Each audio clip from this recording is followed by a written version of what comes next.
Muraho neza mwebwe mukurikirana ibiganiro kuri FIFA Entertainment.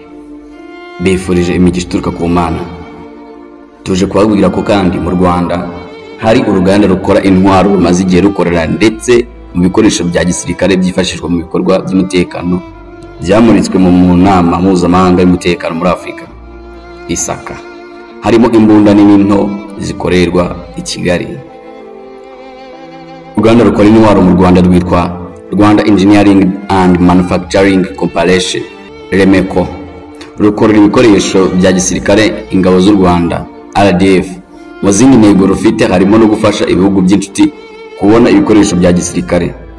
Ni uruganda kandi ruri mu karere ka Gasabo mu cyanya cy'inganda cya Kigali. Ubwo yemvuze mu cyanya cy'inganda cya Kigali ngo ni Masoro. Rukorerwamo intwaro z'ibikoresho n'ingabo zirwanira ku butaka, izikoreshwa n'umutekano w'ingabo zihariye, ibyo guhagarika imyivumbagatanyo, ibyuma bitorezaho kurasa n'ibindi. REMECO kandi ikora ibikoresho bya gisirikare ku bufatanye n'uruganda rukorera intwaro rwa Israel IWI ndetse zemewe gukoreshwa ku rugamba. Majinga zikoreshwa n'ingabo z'u Rwanda n'iza Israel gusa.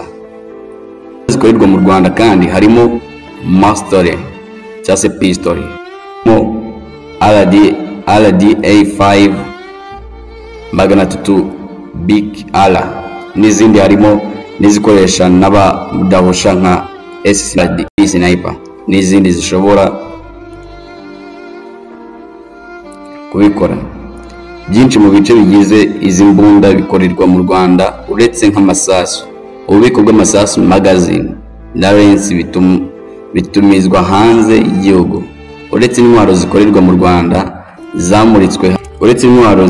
Rwanda kandi zamuritswe harimo iziyozwaho zikorerwa mu Misiri, Turkiya n'ahandi.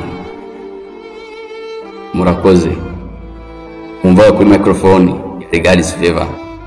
Komeze mukurikirana ibiganiro byacu kuri FIFA Entertainment maze ubone amakuru gatanu ku kandi.